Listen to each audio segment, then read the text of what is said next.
Hi, my name is Taya Lockett from Mercer University. Hello, my name is Brianna Simmons and I am a junior at Texas Women's University. Hello everyone, I am Camila and I'm a student at the University of Virginia studying computer science. My group and I will be covering our project on the impact of privacy and data breaches. To start our project, we will provide a definition of a few terms that will become important within the content of our project.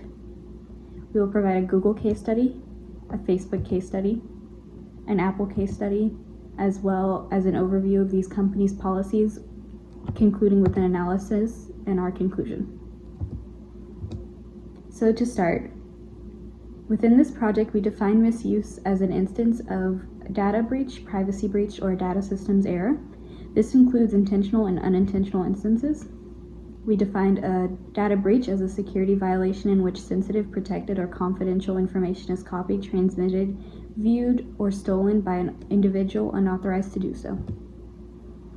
We defined a privacy breach as the access of information without permission. It starts with a security breach and it penetrates a protected computer network and it ends with the exposure or theft of data. In order for us to evaluate this misuse, data breach, and our privacy breaches, we will analyze 3 privacy and data misuse incidents. This will include the Facebook and Cambridge Analytica scandal, Brown versus Google, and Apple versus the FBI.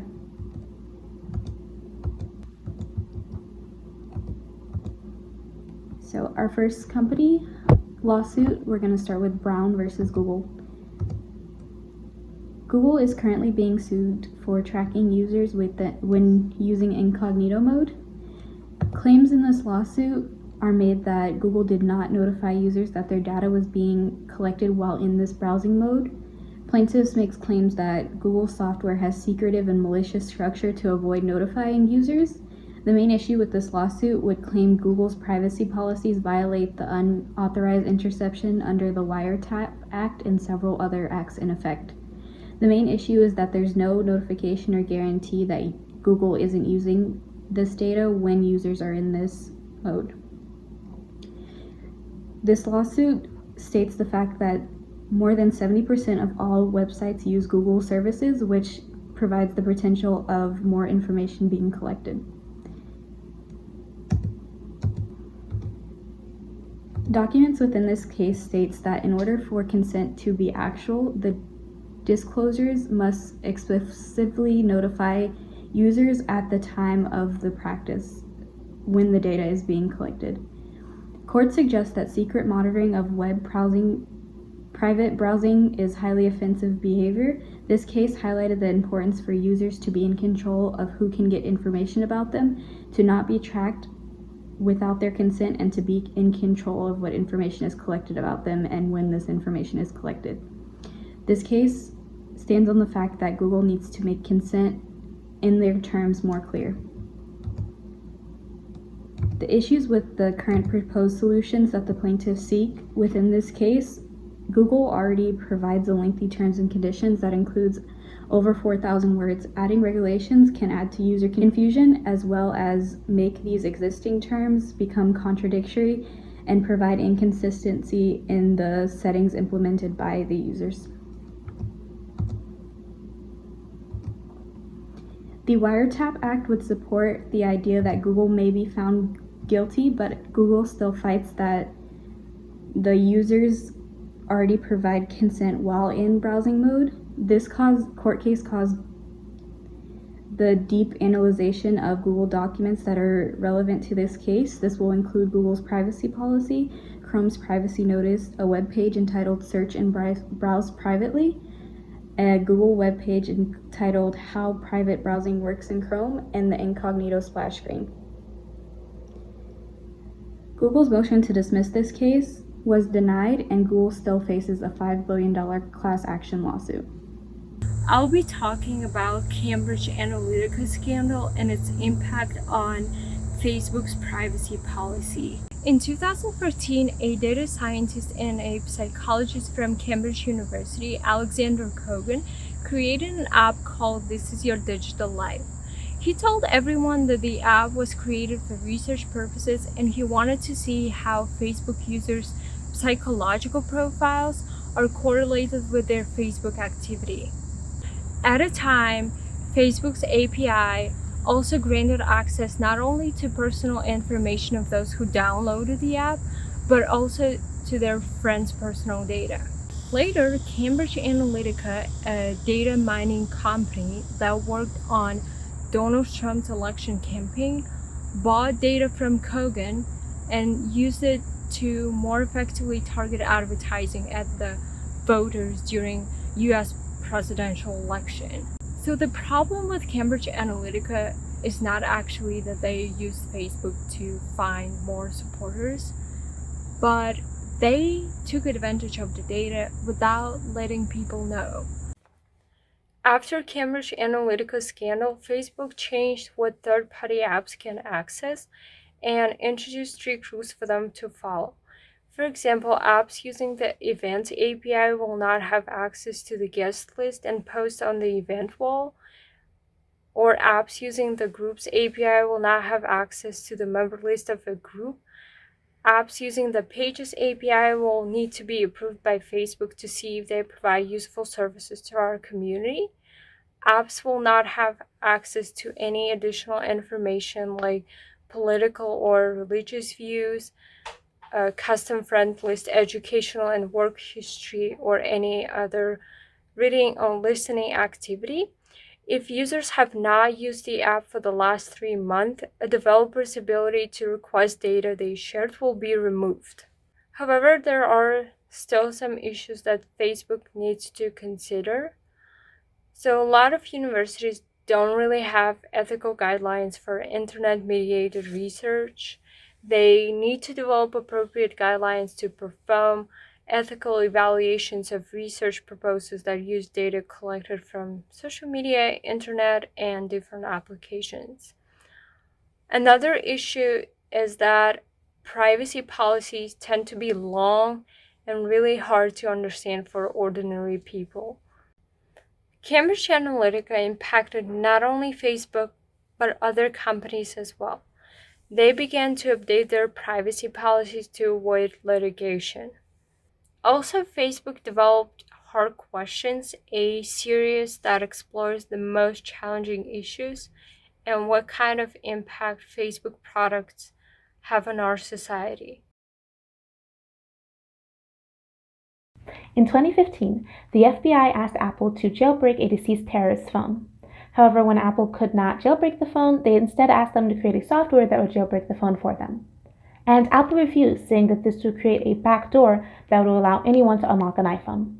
But if Apple did develop this technology, the FBI would have been able to gain information on the terrorist co-conspirators, himself, and future attacks. So proposed solutions. Apple suggested that the FBI find a different way to gain access to the phone that didn't require them to violate their privacy policy. And in the end, that is what happened. A hacking firm unaffiliated with Apple was able to unlock the phone. However, there are some issues with this solution. It didn't really offer a general solution to the liberty versus security debate, and if there hadn't been a separate firm that was unable to unlock the phone, the issue would remain unresolved. This case had a big impact. Creating the software would have encroached on people's privacy, and it would have completely changed the way that people's privacy could be encroached on. Any phone could be unlocked. And once the software was developed, there was no way to guarantee it would stay within the company or the country. By not developing the software, Apple put the user's right to privacy over security. They chose liberty over security. Now we're going to talk about the core principles of privacy and data protection. In order to analyze these companies, we will use the 4 core principles adopted by the Institution of Electrical and Electronic Engineers. In order to analyze these companies, we will use the 4 core principles adopted by the Institution of Electrical and Electronic Engineers, privacy principles. This position statement is from their Personal Privacy Awareness and Control statement. This statement suggests that changes in policies at both corporate and legislative levels are needed to ensure that customers' and voters' personal data is protected. We will apply these principles to our case studies concerning impact and solutions. The first core principle is public transparency. This states that the public must know what is being collected, how it's being used, and what is being shared with third party. The second one is disclosure. It states that users must be able to obtain information that is retained about them. Followed by control. Users must easily be able to delete and uninstall any content that is placed on devices or cloud services.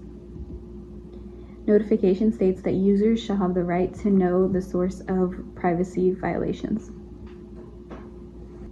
So now we'll be doing an analysis of Google's privacy policies. Concerning public transparency, Google allows users to see a summary of Google's collected data and activity controls. Google includes a tab that is titled Data Practices that lays out exactly what is being collected through these services. Google tells users as a reminder you will get a review of the data that will be shared from your Google account to third parties. However, users do have to seek this information. It claims that data won't be shared unless you give permission, and you can remove access at any time. You may need to request that third-party sites delete data that they already have, and Google just provides the comfort that they do not share any information concerning your Google account password or logins to third-party services. Concerning disclosure, Google's account setting page, users can discover what Google thinks it knows about them based on their search history and other data collected from Google-owned website. This shows what Google assumed your age, gender, marital status, income bracket, and personal interest are. Google provides this information as an overview, but it does not show exactly where or how these assumptions were made, or who exactly gets this information concerning third-party websites. So concerning control, Google's privacy policy has recently changed as of May 18, 2018. Google includes advanced privacy settings. User is able to control and block cookie sites and site data. Users are able to block the uses of JavaScript from websites, changing whether websites can collect private information on them. Google offers an option to turn off web and activity tracking. However, this feature only assures that your content will not be generated, but it still does not guarantee that this information is not collected when this feature is disabled. It also states that when this feature is turned off, that many websites will still collect and use your data.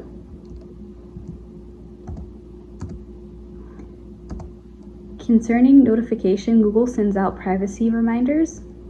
They do not exactly explain why these reminders were sent out or have timeframes on how often they expect users to agree to their terms and conditions. They do encourage their readers to review privacy policy. Google presents this as necessary to help users understand what information is collected, why, and how it's used, as well as understanding the controls that users may have regarding their information. Now let's see how Facebook's data policy in terms of service address the suggested core principles. The data policy begins by telling you what kind of information is being collected and how it's used. There are several kinds of information Facebook collects.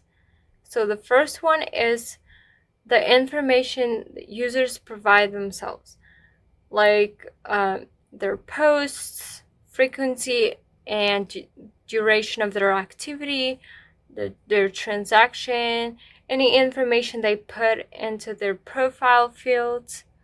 The next one is the information others provide about them, like comments, messages, shared content, or connections.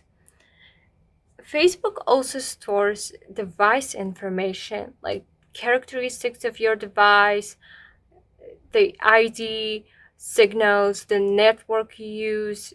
It also stores cookies. And anytime you log in into any website or application using your Facebook account, Facebook also has access to that information. So why does Facebook collect personal information?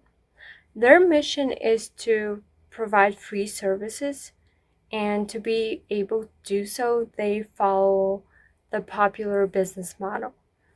So organizations and businesses pay to show ads for their products and services, and then Facebook collects personal data to determine which ads to show.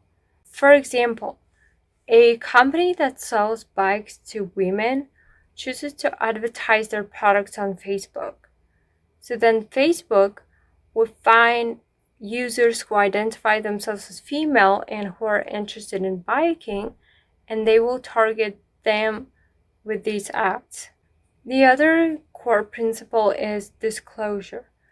There are categories of Facebook data that users can access either by just logging in or through download your information tool. Information that user deleted will not be displayed since it was deleted from the servers.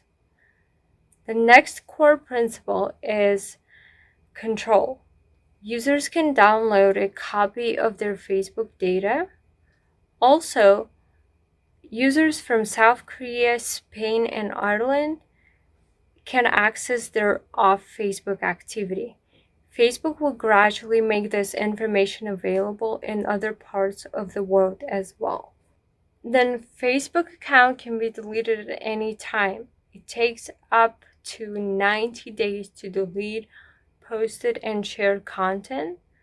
Information is stored in backup storage in the event of disasters, software error, legal issues, or terms violations. Choosing to store data is a case-by-case determination that depends on the nature of the data and why it's collected. Also, if you search something on Facebook, the log of the search is deleted only after 6 months. And the last core principle is notification. Facebook notifies its users at least 30 days before any changes are made to the terms and allows users to review those changes. As Facebook has been criticized for a lack of transparency, Facebook launched a transparency center to tell people what kind of harmful content is being removed, show statistics on government requests, and their approach to misinformation. Now we'll analyze Apple's policies. So first, public transparency. Apple's transparency policy can be found on their website under Transparency Report. They have a tab on their site labeled Transparency Report where you can find different governments all over the world, and you select your own government. From there, you can find what government the data requests, how often they request it, how often they receive it, and how often it is denied. As for disclosure, Apple discloses the information that is obtained by them and their partners. They tell the user what information they get from partners, what partners get from them, and how that information is allowed to be used and shared. The information is on their website, organized via expandable subcategories, each with short paragraphs. Organizing it this way increases readability and therefore increases disclosure. As for control, Apple's control policy can be found on their website under Control. The page provides both textual and visual aid on how to opt out of certain data collection methods, including data tracking, third-party apps and permissions, location, analytics, and advertising. So the page has both text and images that show you exactly what the settings should look like in your phone, so you can opt out if you choose. As for notification, through the public transparency and control tabs on Apple's website, the user is notified of the ways the data is requested, used, and potentially given out. A simple online search is enough to find all this information. And Apple also uses the icon here of like two little blue people shaking hands to show whenever they're talking about data and privacy to make it more clear to the user when they're dealing with a data and privacy issue. And now we will do an overview of the analysis for each of these companies. For Google, information on Google's privacy policy is easy to navigate and includes videos and appealing illustrations. However, users have to make an effort to seek this information. The information is presented, but it could become more user-friendly, and the incognito lawsuit has really hurt user trust. For Facebook, Facebook has prioritized third-party access over user privacy, and that prioritizing has hurt their user trust. Facebook is looking to rectify this distrust with Hard Questions series and privacy policy update that we mentioned earlier. This case also set a legal precedent for companies to get authorization from the user before releasing data, even though no laws have been set. And as for Apple, Apple is not willing to risk misuse and violate user privacy for the potential greater good of the emergency of a situation. It informs the user of what data is collected and informs the user how data is distributed, requested, and used. And all of these things together have really aided in Apple's user trust. Companies are facing new litigation for data or privacy breach and misuse. Users are becoming more interested in data and privacy as they see this new litigation. Companies that adhere to the 4 core principles of privacy can avoid litigation and increase user trust. The results of this research can be used in future works and topics like future of legislation and its effects on the data industry, how implementation of privacy standards would affect usability, and analyzing methods for less invasive data collection. Thank you for your attention, and we hope you read the terms and conditions before accepting them.